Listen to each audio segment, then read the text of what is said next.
Hi, there is a word that I feel led to share, and that is that many of us are crying out for resurrection. We're crying out for restoration. We're crying out for wholeness in an area where we've been grieving. We're crying out for miracles in our life. We may have been shattered, crushed, pressed, broken, world flipped upside down and inside out. And these are situations that seem impossible. And what God is saying in these moments is He's saying that I am the resurrection and the life. I am the restoration. And God is saying, come back to me. Come back to your first love. He's saying, let me become whole in you. He's saying, let me resurrect inside of you, and I will bring the restoration. He's saying to get back to the basics of your salvation. He's saying to return to Him. He's saying trust in the Lord with all your heart. Lean not on your own understanding. In all your ways acknowledge Him, and He will direct your paths.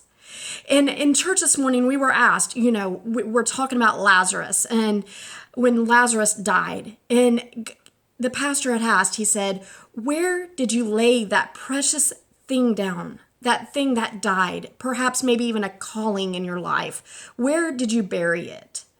And I remember for me the exact moment that it happened. In August, I came out of a very traumatic court hearing. And I came out of the courthouse and I was having a panic attack. And I just felt hopeless. I felt like something inside of me died. It just seemed like it was the end for me. I wrestled with God. I was angry at God. And much like Martha, Lazarus' sister, when she came to Jesus, she said, God, had you been here, Lazarus would not have died. And I was saying, God, had you been in that courtroom with me, this would not have happened. It would not have happened the way it did. And then just like Jesus wept when Martha was telling him how Lazarus died, I realized that Jesus was sad in the courtroom with me. He was sad over what happened. And then I started to realize I was not alone in it. He was not happy about it.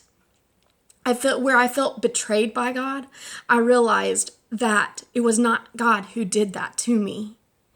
And I felt less alone. In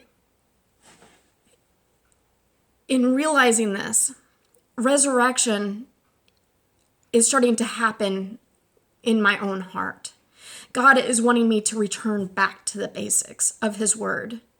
And that's what He's saying. And then the resurrection will follow. I hope this encourages somebody today. And I am believing that there will be a miracle in 2020 for many of us. Have a blessed day.